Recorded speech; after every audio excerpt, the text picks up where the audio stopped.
this time, every time you try to do something, there's COVID, and then there's the war, and then there's the thing, and now Misgab can't come, and they canceled last year's Winter League, and now this league was like half and half, and it's like we can't get a break. We're small, we're trying to grow our sports here, and we can't get a break. Haven't the Jewish people suffered enough?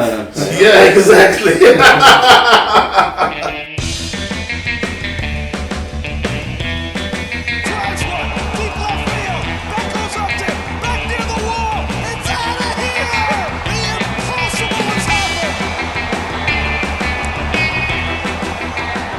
שלום וברוכים הבאים לאי כושר הוטדוג, פודקאסט הבייסבול הראשון בעברית עם יוני לב-ארי ואנוכי ארז שץ. שלום יוני. אהלן ארז. יוני משדר 215. מגיע אלינו. בחסות ת' מסחר ויבוא עצים, כל סוגי העצים מכל רחבי העולם ובאיכות יוצא דופן. בקרו אותנו בכתובת דרך בן צבי 20 ביפו או באינטרנט t.r.co.il כי המחירים שלנו הם לא בדיחת קרש. חד משמעית. זהו, תודה. עכשיו, אני אומר את זה ואני כאילו אומר, מי יבקר אותנו? מי? אז זהו שאני לא... נגרים, כל מיני נגרים. לא, אז פתאום אנחנו עוד לא מספיקים להגיד, ובום, באו לבקרנו שני אנשים. תגידו יפה שלום לפרדי, ביינס ויואב בל. שלום. תגיד שלום, לא ישמעו אותך ברדיו אחר. לא רואים את הידיים? טוב, אז פרדי, אתה מגיע אלינו בתור...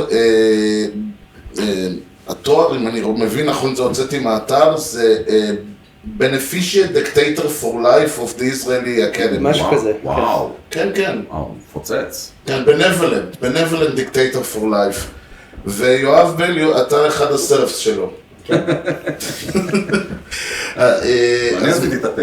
כן, אז מה התואר המדויק? אני מאמן נבחרת ישראל ל-18 ומתחת, בייסבול. אוקיי. וגם המאמן הראשי של אקדמיית הנוער. Okay. 18 ומתחת גם. And we're going to do it in English, because that's the most Hebrew you are allowed to speak on this. It's going to be a long off-season, this off-season. It's going to be a lot of English. Yes.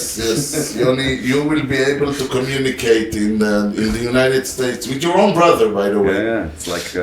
Okay, but before that, we are going to say happy birthday to... Oh, we have some nice names. Greg Biggio. Celebrating today. Bill Buckner is celebrating today. What a my great best man. friend. Okay. And another two names, St. John's and John Anderson. I don't know them. The lead singer of Yes. Oh, okay. So, Mazal Tov.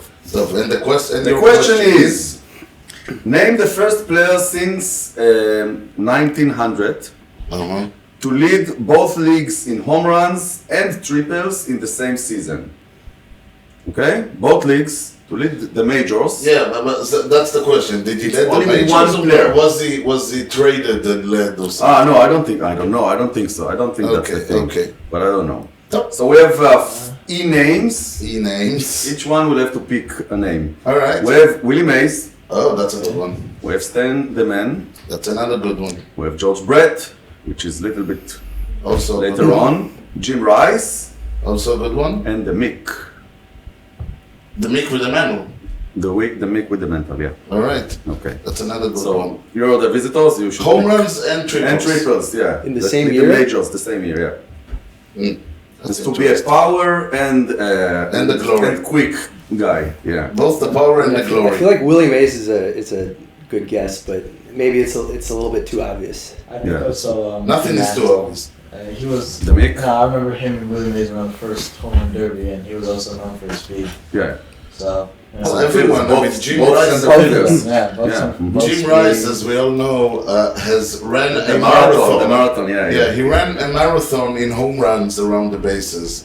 Yeah, they calculated, and the number of runs he made around the bases equals to 42 kilometers. So I'll take Rice. Obviously, Only will not. Yoni will take his good friend. You're going with Mickey? So you're going with Willie? I'll go with Willie Mays. Okay, so Freddy with Willie, Yoav with Mickey. I'll take Stan the Man. Okay. I thought you'll take George Brett. Yeah, well, you know. He's the... Okay, and so everyone will know who was right and who was wrong later on. So guys, first of all, thank you for coming. This is part of the great Israeli baseball project. Off-season project, yeah. And we wanted you to come and talk to us about, first of all, about baseball. So you come here as a Texan. Yes. Do you see yourself as a Texan or? Not really. I've lived in Israel my whole life, so just my dad is from there, and I've only been there a few times. Yeah, obviously. So I mean, were we talking like 2 years ago? I would say, and are you angry with your dad for giving you this? But now you have a championship ring, so I think it's. I'm just mad I don't have the southern accent. That's something I want. Okay, Freddy, you come to us from? Originally from Los Angeles.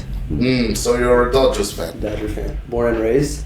And Congratulations. thank you. It was We did our part. a sleepless October. Yeah, grew up going to Dodger games in LA, and whenever I'm back there, I try to go to games if I'm there, and they're in town.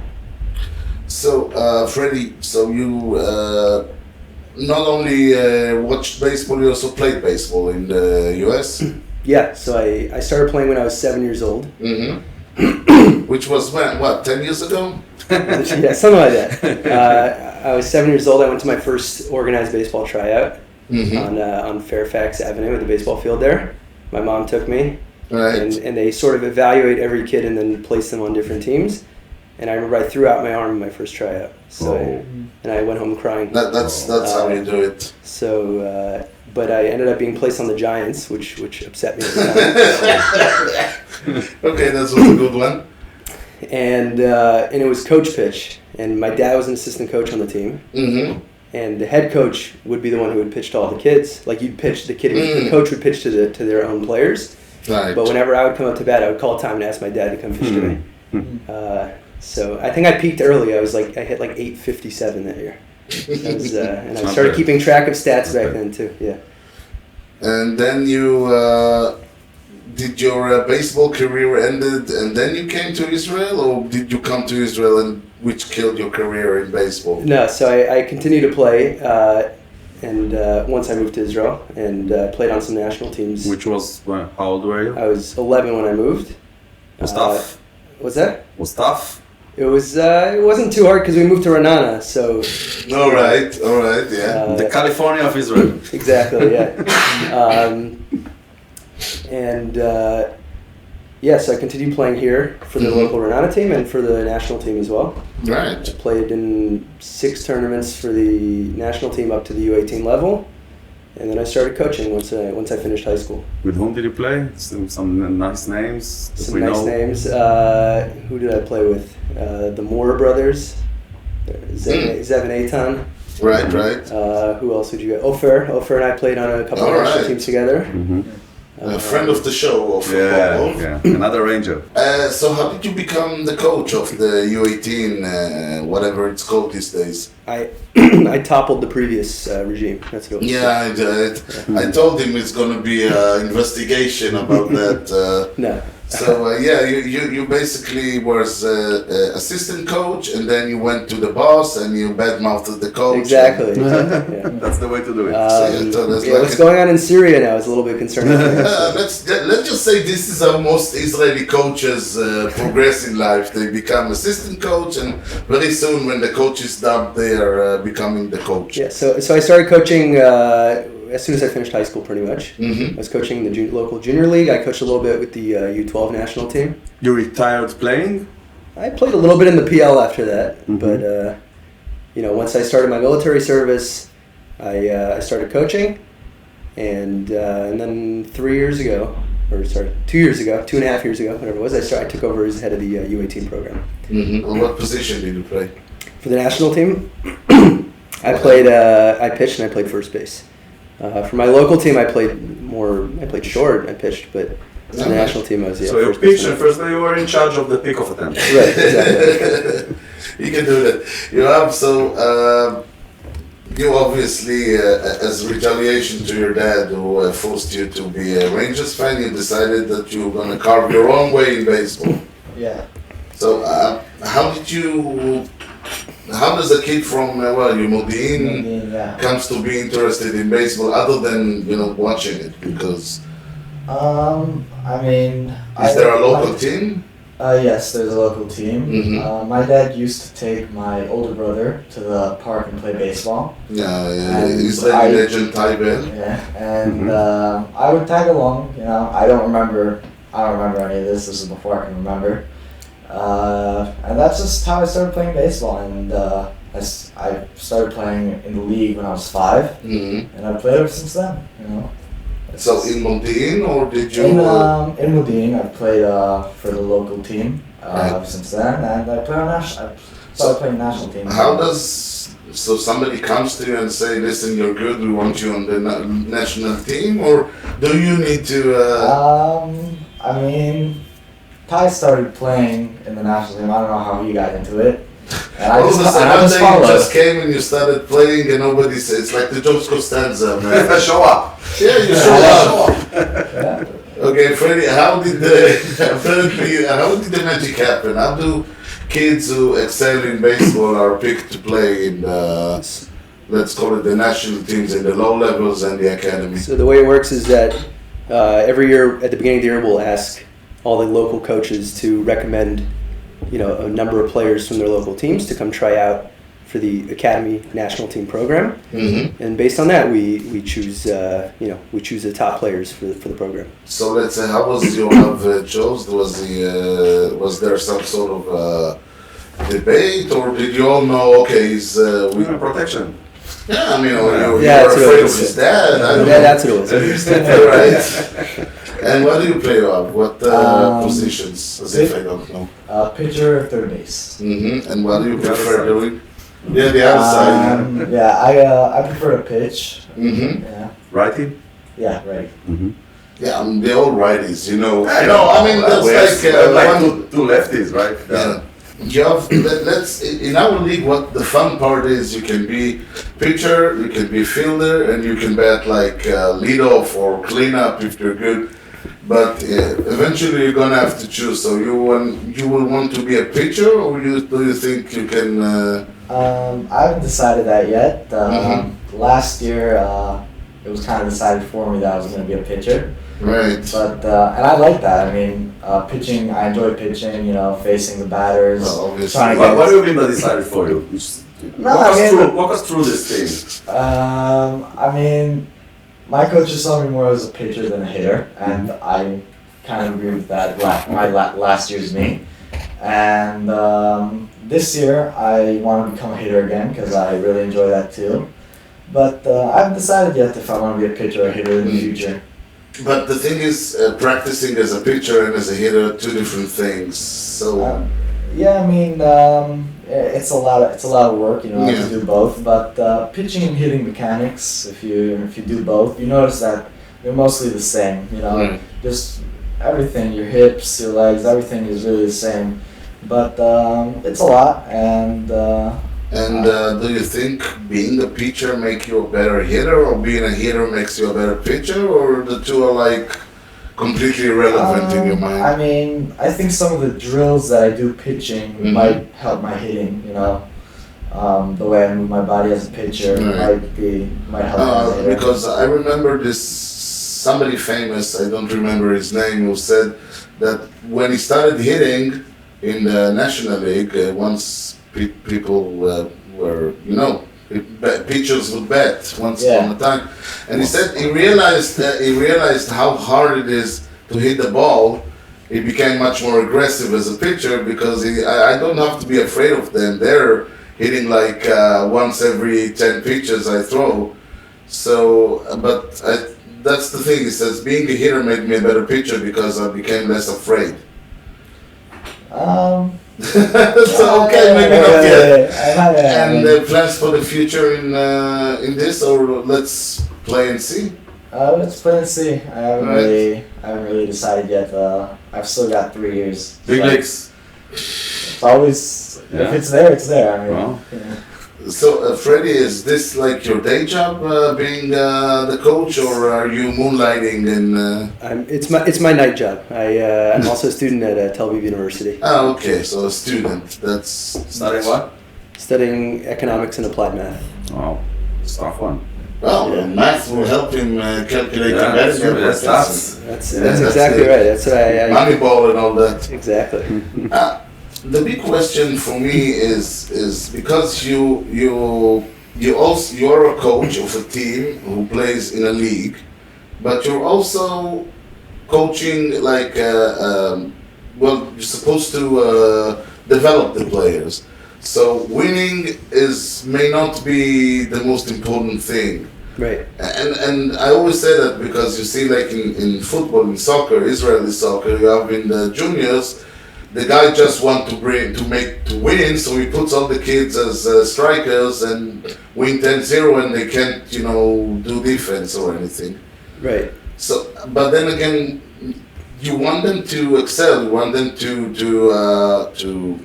improve, and the best thing to do it is in a real game situation, not in training.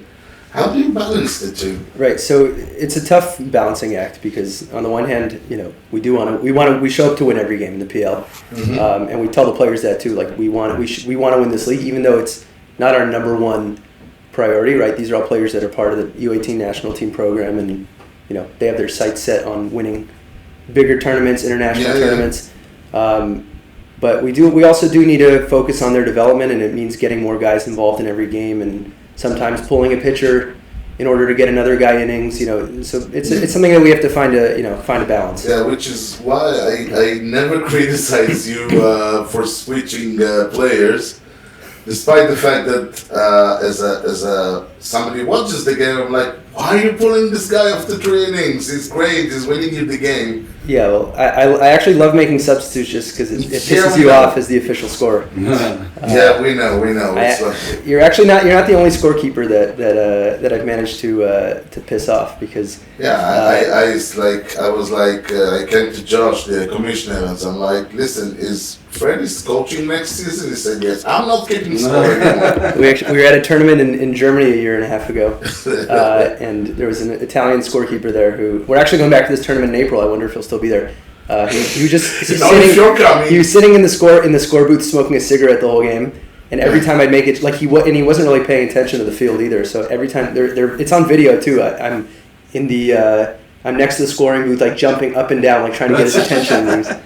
But you're saying what you're doing. I remember that some managers would call right? No, he didn't even say anything, just switch. He enjoys that. He comes to me, okay, the guy from second goes to left field, the guy from left field goes to first, the guy from first goes to pitching. Yeah, the guy from pitching sitting's out, and he comes. The other guy comes in and he's going to play DH, and he's going to EH, and he's going to also he's going to come in and tell you what he's going to do next.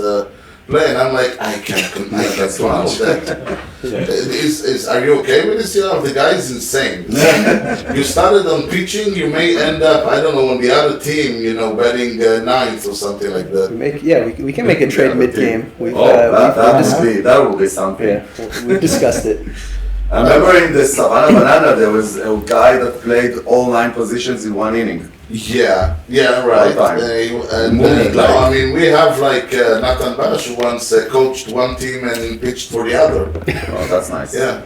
Only in the PL do you see things like that. Yeah, only in the PL. That's why I tell people, come watch the PL. This is baseball the way it was intended. But the question is, if there is a difference between PL, which are more grown up, than Little League or juveniles, where you're supposed to give chances to players even if they're not so good, or you put your worst defender at left field or right field because no balls are coming there, or you give him some chances to be in second, third. Well, so the PL is, it's called the Premier League, right? Like it's the it's supposed to be the top players in Israel. So I would say that it's different from, let's say, the juveniles or Little League, where it's more exclusive, right? And the players, on our team are the top players from the academy.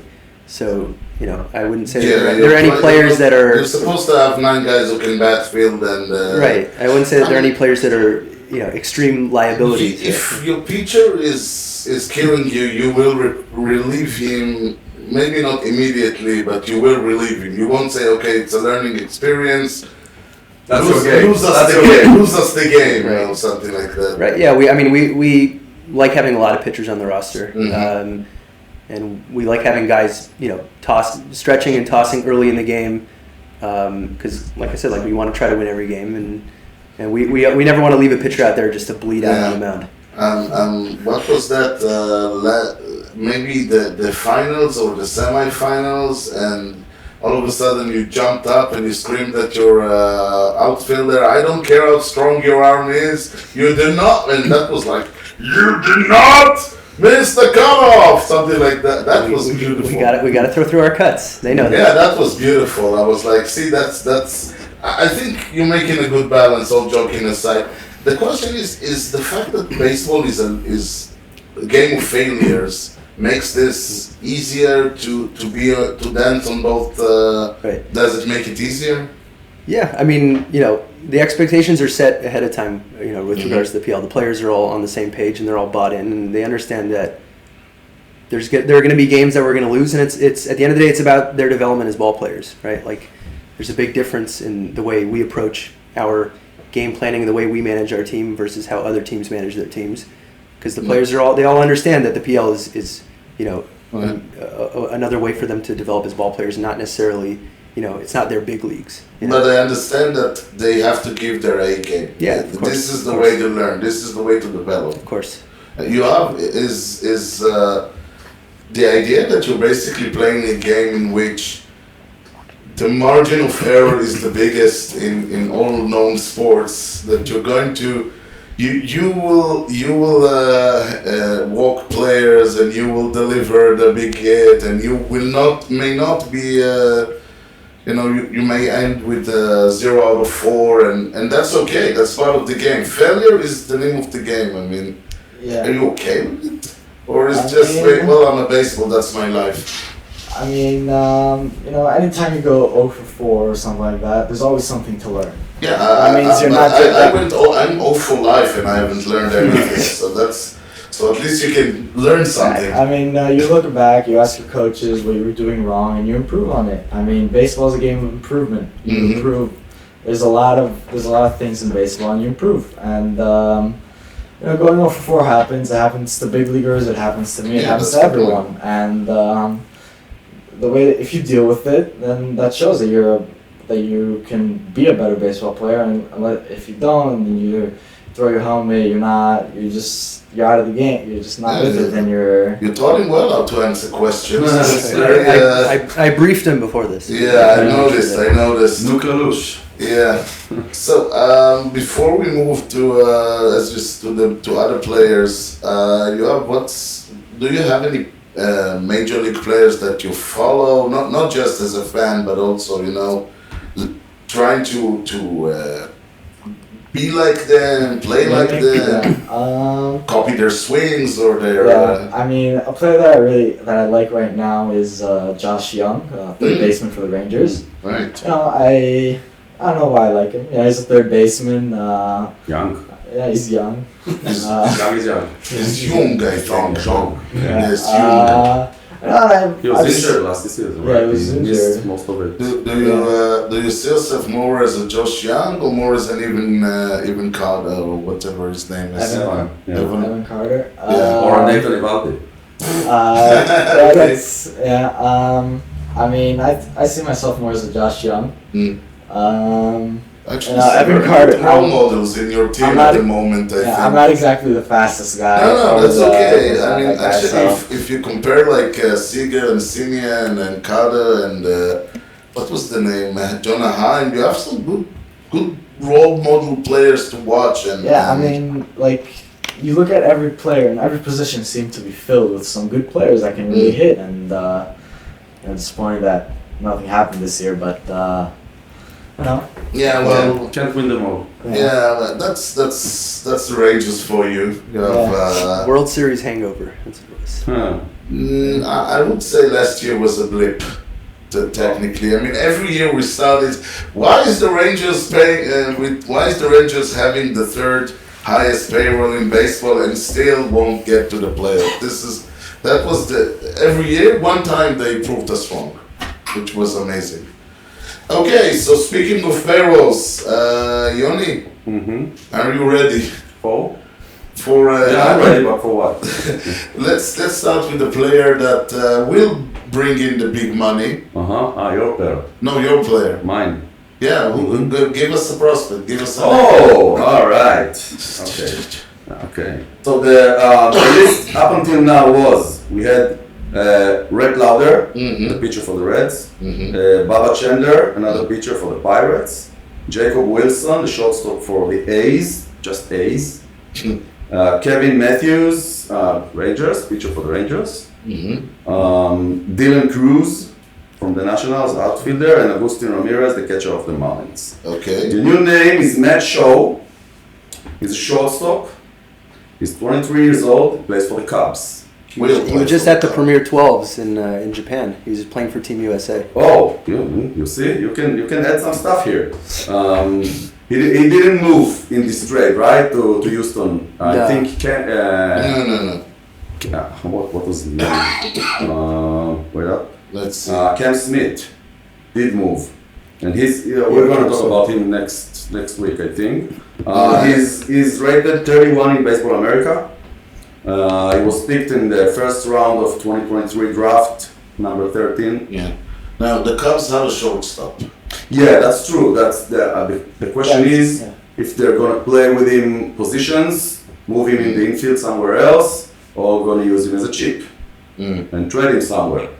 Because they're pretty close in the shortstop position. Yeah. All right. Another. So that brings. Let's stay with the Cubs. This is it's not breaking, but it's pretty news. It's new news. Kyle Tucker moved to Chicago with Isaac Paredes, Hayden Wozniacki, and Cam Smith all moving to Houston. Yeah, it's Paredes for Tucker, pretty much. That's the trade.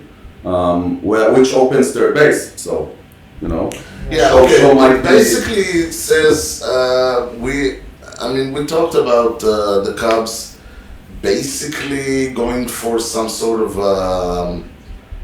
rebuild, another rebuild, because they released a lot of players in the non-tender deadline, and now they're basically all but saying we are thinking of releasing, trading, what's his name? Bellinger. Bellinger is on the block now. Right. Bellinger and Suzuki are both. Mainly Bellinger, I think. The question is now the Tucker I think is like one of the best outfielders in the game, and he's supposed to be the top free agent of next season, which is going to be a lower market than this season.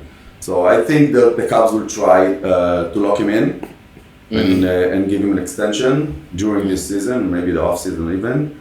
And now we have to see where does Bellinger go, because I don't think he's going to stay there. No, which is weird. Another interesting thing, your team and the Yankees acquired Devin Williams, sending Nestor Cortez and somebody called Caleb Durbin. Yeah, Caleb Durbin is supposed to be a good second baseman. He's fast. He's really fast. I think I saw in the. Was it the Arizona Fall League? Maybe he stole like 29 bases in 24 games. So. Yeah, and they thought about putting him instead of Glaber second base this season, but he's not here anymore.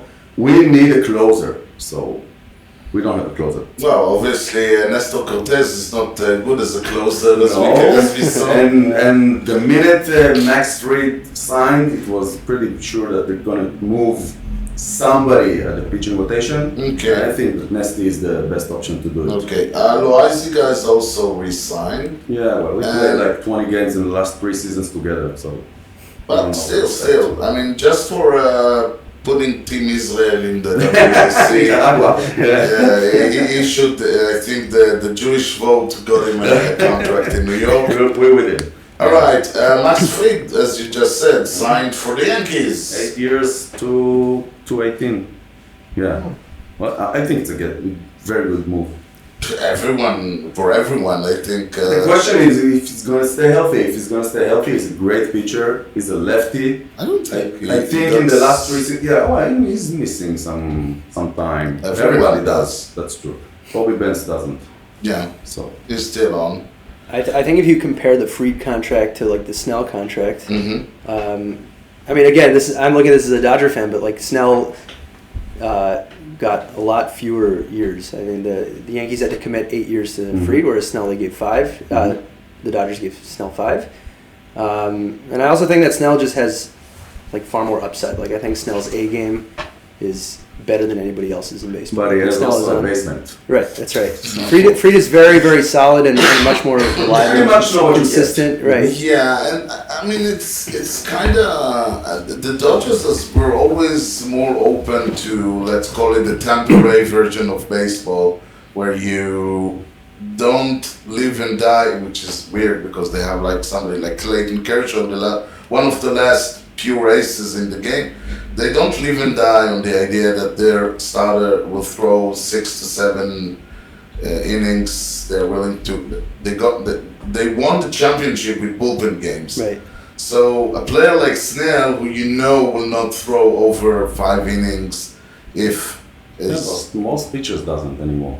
yeah, but he's the best in that. He's like He's the that's his game. the best That's morning his pitcher. Max Fried, you expect him to throw 7 plus. You I don't know, expect 7 him to. plus.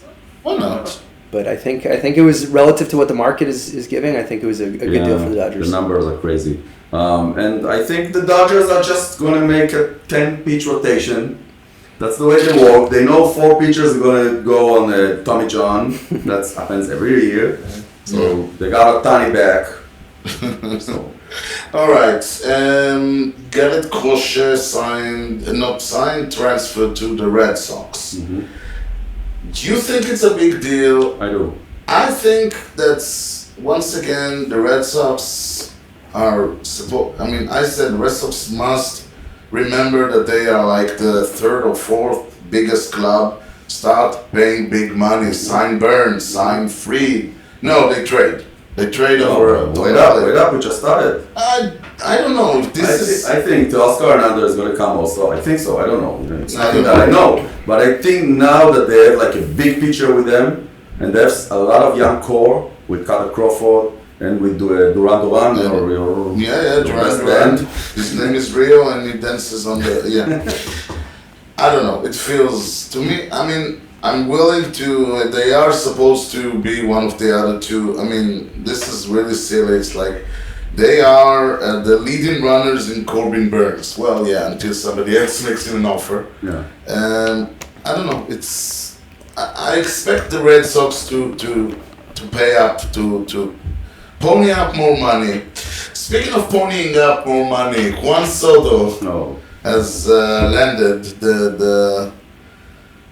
So your contract, your $7 million contract that the Dodgers gave to Ohtani is no longer the biggest contract in baseball. I thought you were asking about my contract with this. Yeah. We're similar. Right. Right. I mean, you've been given $1 billion by the Dodgers, only it's deferred for like 20 decades or something. I mean, I don't even know how to look at this number. It's so insane. It's $765 million. It's for 15 years. It's going to be what, 32 when he finished with it? 41. 41. And if they want to keep him after 2029, they will have to pay him more, $4 million more, or $5 million. So we would probably per season. Eventually, he already been given $75 million as a signing bonus. He will end up making about $805 million. Nothing is deferred. He will get that money every season. What does it make the Mets? This move. It makes them, well, let's just say last year with Juan Soto on the other New York team, the other New York team made the World Series. The Mets made the championship series. This is the trade this is the sign that's supposed to turn it upside down. The Yankees are now not supposed to make it the World Series. The Mets are supposed to make But it. the Mets has a lot of work to do. Well, obviously they don't have the pitching. They don't have first baseman now. That's Which I think they might they be get like moving, 40 a season, right? They might be moving Vientos over to first, right? I think that was... no, but it means you lose He lost Alonso. 40 home runs. I don't know if they lost him. They As has of now, not as of signed now, yet. as of now.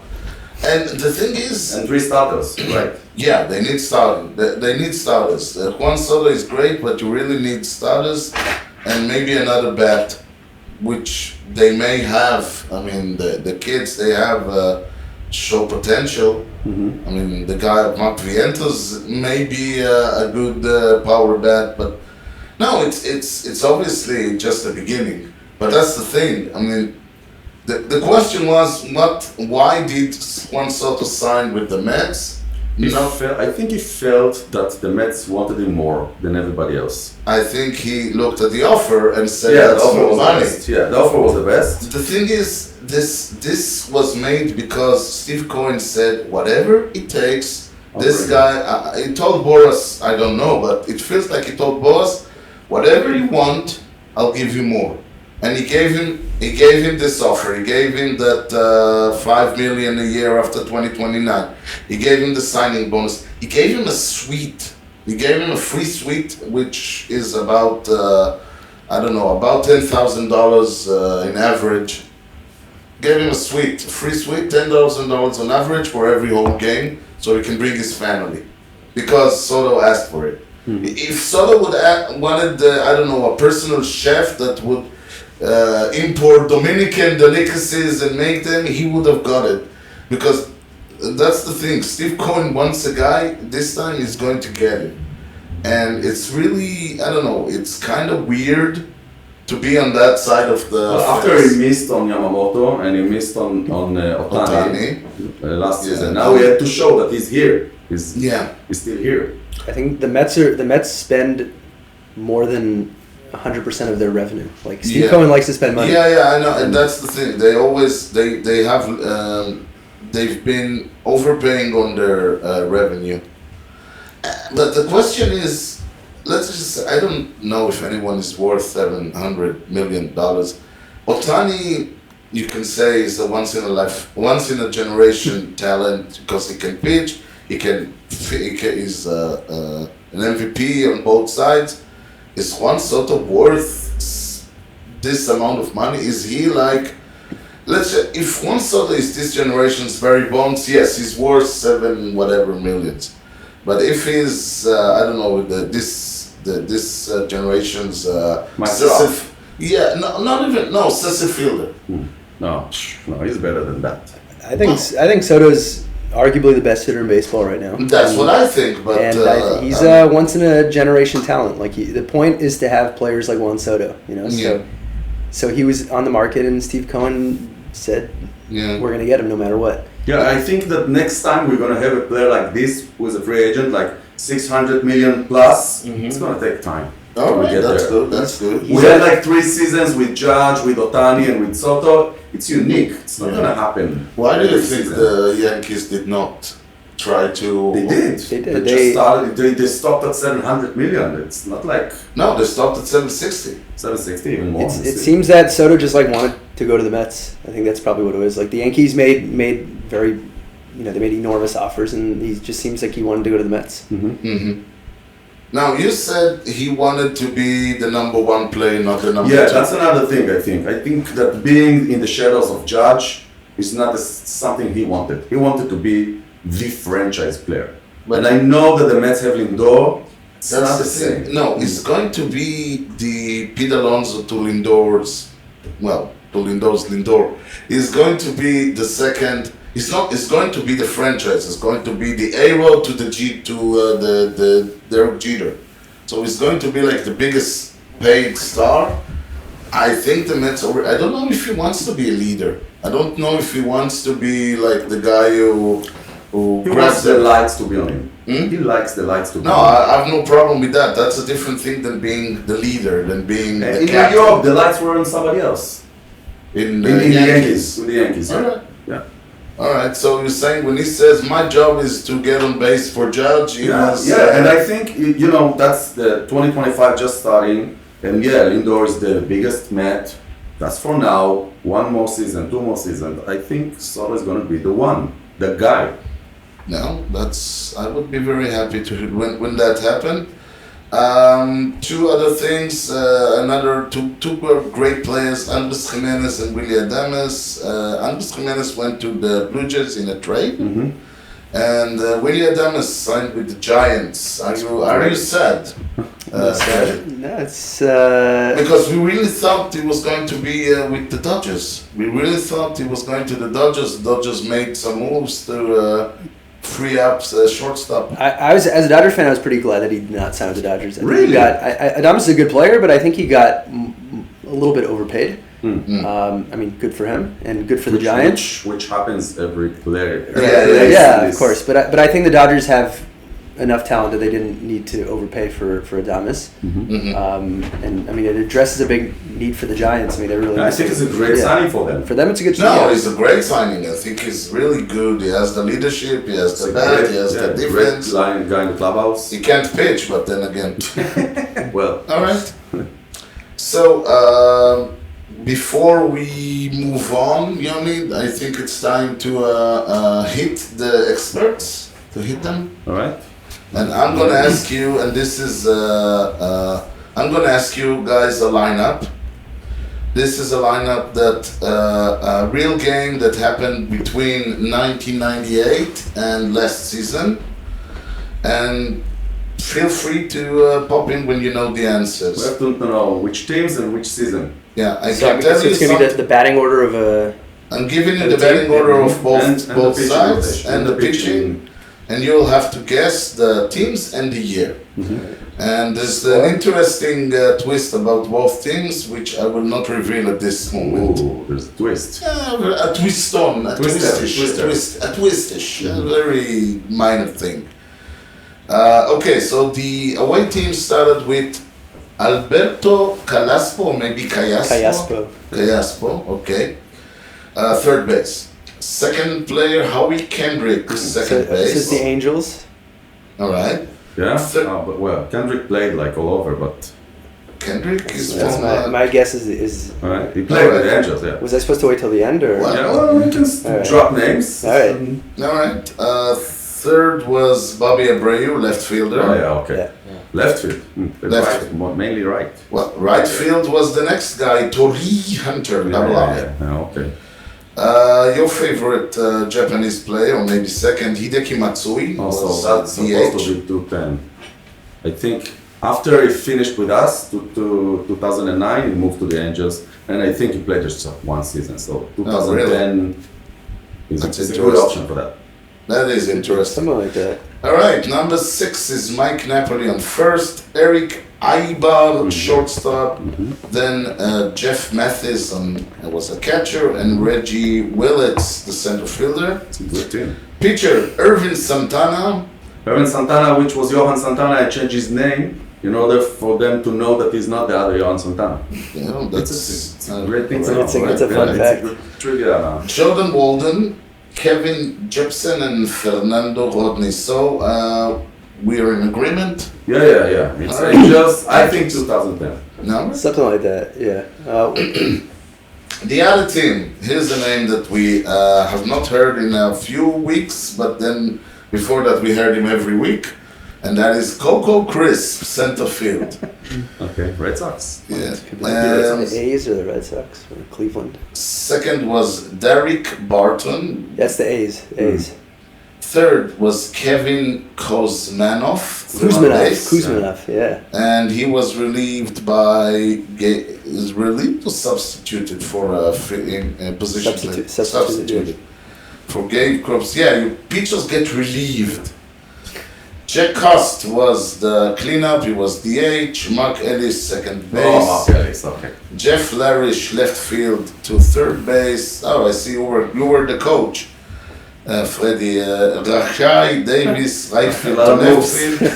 Landon Powell was the catcher, and Cliff Pennington, the shortstop, and the pitching, Win Mazzaro, Jerry Blevins, Boof Bonser, Justin James, and Russ Wolf. So, gentlemen, the names and the year, please. Yeah, I think we're settled. 2010, yeah, 10, 11, 12, around then. I don't know exactly when. I'm gonna guess, just to be different, I'm gonna guess 2011. What year was Napoli on the Rangers though? I think that was later, right? Yeah. So it like might two, 3 more seasons. Yeah. So, I think I'll go 2010 Angels A's. All right.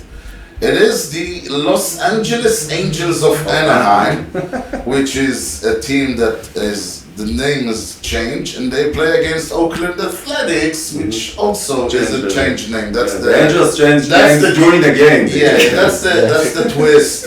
Both teams are playing under different names. Right. The Angels won this game 7-4. It was played. Rodney was closing. In front of 16,413 people in attendance in the Oakland Alameda County Coliseum for 3 hours and 4 minutes at Sunday, September 5th, 2010. There we go. Very good, very good. The Godzilla made it. The Godzilla made it. Hideki Matsui. My God. Well, you were right about 2010. He then went to Oakland and then to the Rays. Oh, he moved on? Yeah, he moved the You ship. didn't tell anybody about it. Probably not. All right. So before we close up, and we talked about you guys as Israeli players. First of all, what do you think about Israeli baseball? You've been playing as a player, because we don't have the greatest. I always say that the guy who plays in America has a better heads up because he's getting American coaching from the get-go, and you get fed. So I'm saying, but seriously, what do you think about the Israeli baseball? What would you have changed, or what do you like about it? Israel baseball has its ups and downs. I think some of the coaching is very good. You do find some good coaching in the national teams and stuff like that, in academies. But I think the lack of fields and the lack of stuff like that, like you need facilities if you really want to train the players, is it's something that we need to work on. They're building up Beit Shemesh, so they've been doing that for years now. Yeah, there's a big sign there. Don't get me started on that. I'm voting. I'm from Beit Shemesh, and I'm basically voting to whomever is promising to finish that field. And nobody does it. Nobody does it. Yeah, they take my vote and they throw it away. Yeah. So, do you think that growing up in you don't have like baseball at school, or you're very, you have friends who watch baseball? Most of the team that's with me in the Modin team, some of them are with me in school. Right. So they kind of watch baseball, but anytime one kid asks me, what are you doing like every day? I say baseball. Just blank face. They don't know what I'm talking about. And they always mistake it for football because that's growing here in Israel. It's a Machanayim. How is baseball like football? Okay. That's just the American sports. Yeah. Mm-hmm. And do you think if there was more like, I don't know, like a chug or whatever, people could visit, kids and stuff? Or do you think it wouldn't matter because... It's pretty rare to find an Israeli that actually comes and plays. There's they try to organize a chug, Yom Kif every year, but you started. How old were you when you started in Modin, playing in Modin? 5. Yeah. And the guys that were playing with you, all like something American with them, or? At the younger ages, there's more diversity. There's more Israelis and stuff like that. But as you get into cadets or juveniles, literally they move on. They go to soccer or something like that. So maybe it's because I saw with my daughter, they are all just Israeli guys. you know, Itamar and Ido and. But what brings those kids? I mean, That's again, PR, that's PR, that's walking, that's going to schools, going to talk to yeah, but I'm asking to the guy who people's- knows what he's talking about. So what do you think brought those other kids? You have legs up because your dad and family. What do you think brought the other kids? I think it's just maybe one kid that goes to his classmates and asks his friends if they want to play at a younger age, and you know they want to be with their friends, and that kind of gets them into baseball. Right. I mean, I don't like you know. I've never seen at my school someone from the IAB coming to. Yeah, obviously. So, I mean, Modi'in, I don't who think goes that's- there? Who's your who is your favorite Israeli player, current or I don't know? What do you like in the? It's okay. Nobody will hear that. That's okay. Am I allowed to say me? Yeah, obviously, you're allowed to say that. Like Aviv, I really liked. I liked watching him play. Aviv Bobov. Yeah, Aviv Yeah. Bobov. I played with him on 2 national teams. The But Israelis he sound didn't great. pitch. He didn't pitch. He didn't pitch when first time I went with him. Right. But you know, being on the team last year, I was the youngest guy, and he was one of the older guys. You know, I kind of got to learn from him, and I liked his style of play, his attitude towards like as a Yeah. pitcher. The Obrov way, let's call it. Well, not as crazy as his older brother. Yeah, obviously. In their playing style. But I liked his kind of calm attitude throughout the game. You know, I think I also try to do that as a. Did you participate in some international tournaments? Yeah. When? This past summer in Germany, I went with the U18. That was my 4th Right. national team I went to. And do you think those things, apart from the excitement and the reward as a player, do they bring something to the team, or I mean, did they make you better player because you had to it's a real tournament? Yeah, I mean, you don't get as good competition in Israel as you do outside of Israel. Mm-hmm. It's a learning experience to see other teams, different academies, and also, yeah, I really like them. I think they do make me a better player. Also, Right. just to be on one of those teams, you have to be in the academy during the year and on the national team, and it's a lot of practices, and obviously that makes you a better player. Okay. So, yeah. Now, Freddy, can we get any answers, or are you going to be diplomatic? What do you think about the state of baseball in Israel? I think, first of all, I think we've seen a lot of growth over the last couple of years Sure. with the national team program. And I'm not just because I started coaching, but no wonder. and I think there have been a lot of great accomplishments over the last couple of years with the national team program, not just at the men's level, but as in the U23s this past summer won their qualifiers in Switzerland. Yeah, that was. I watched every game, and I have to say I was really pumped up. Yeah, it was so fun. I was like nervous as hell because and then they were like 5-0 after half an inning, and I'm like, okay. Yeah, they took care of business there, and it was fun. There are a lot of good things happening, but there's a lot of work to do, and it's an uphill battle because we're a very small sport in a country that doesn't have a ton of government spending on sports, so we don't have a ton of resources, but there are a lot of good people involved that really want to make a difference and really want to grow the sport here. I mean, it's kind of frustrating. I mean, looking from the side because. It's not the sport's fault that during the past 5 years, when it was really trying to have a surge, you had COVID and a year-long war. Right. And it's like, if this emphasis that we have happened like 10 years ago, it would have been a much better because this time, every time you try to do something, there's COVID, and then there's the war, and then there's the thing, and now Miskab can't come, and they canceled last year's winter league, and now this league was like half and half, and it's like we can't get a break. We're small. We're trying to grow our sports here, and we can't get a break. Haven't the Jewish people suffered enough? Yeah, exactly.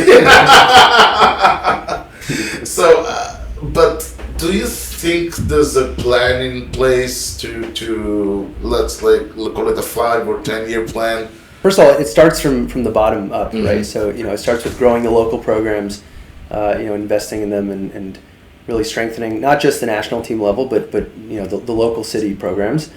We're slowly starting to see the success. We have a lot of players playing overseas in college, a lot of guys that I played with or guys that I coached.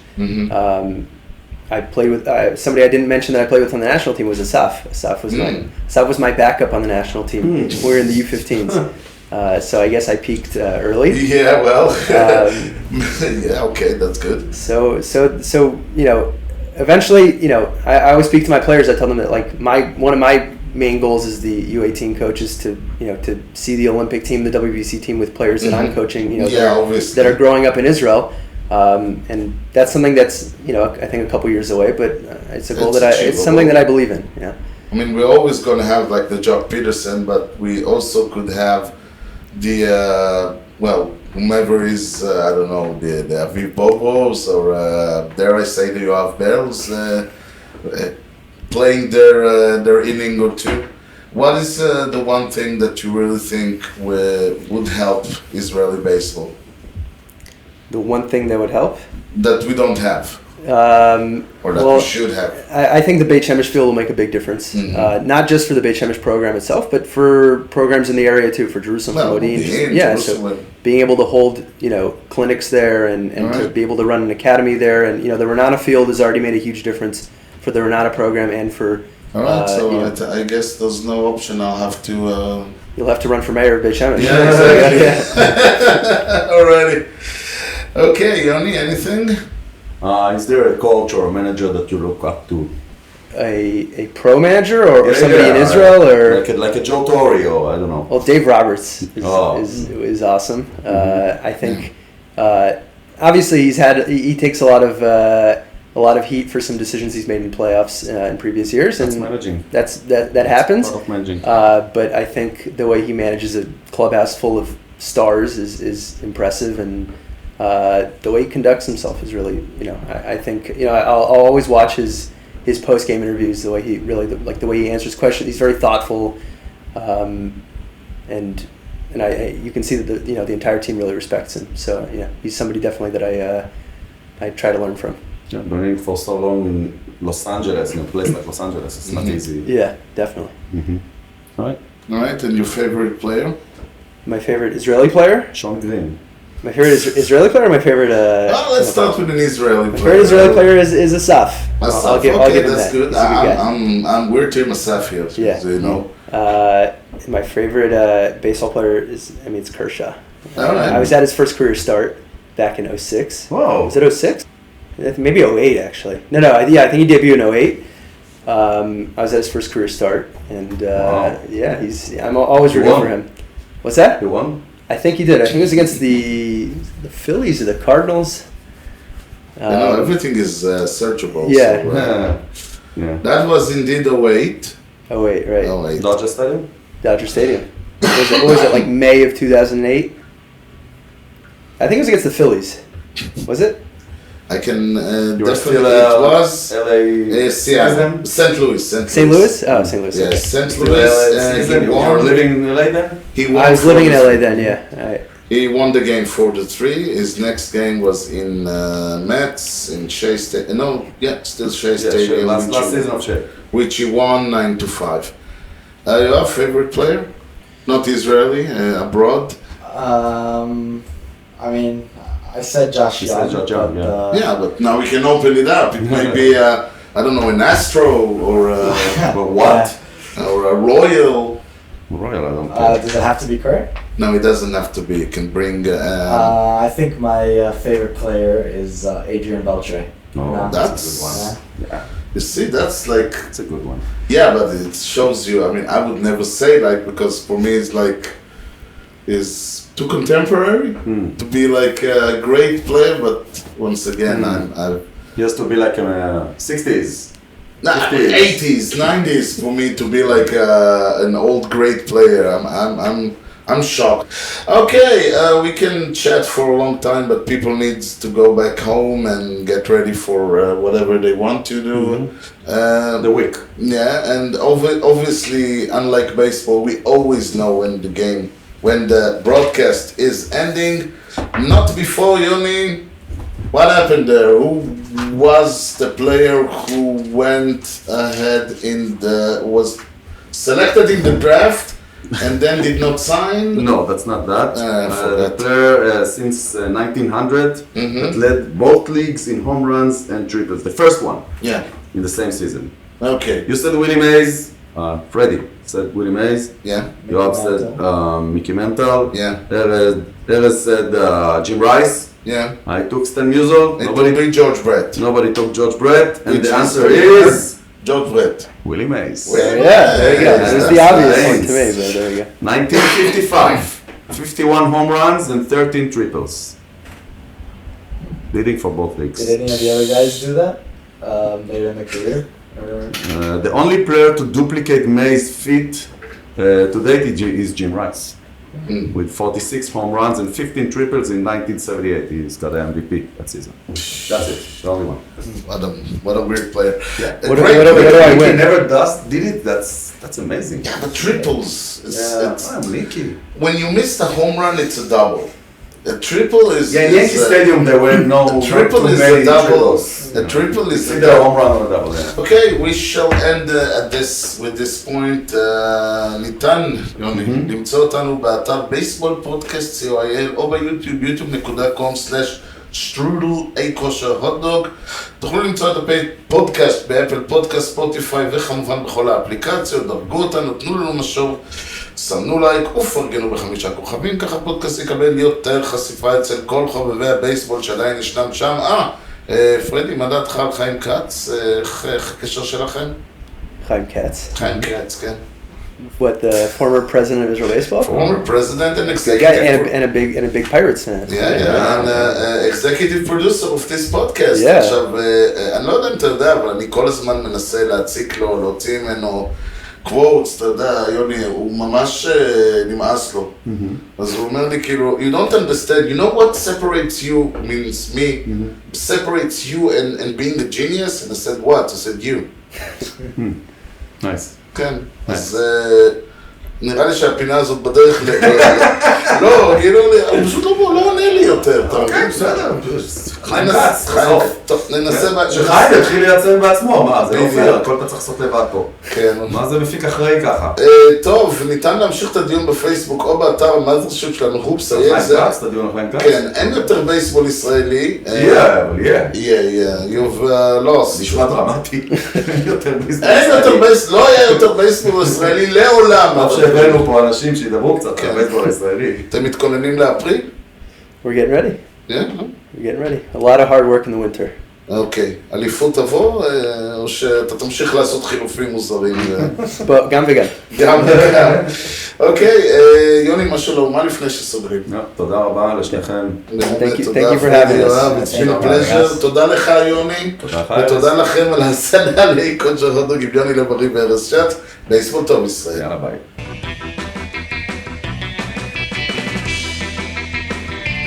Swung on a drill to right field, doing back Sanders on the track, at the wall, see ya, see ya, see ya, a home run!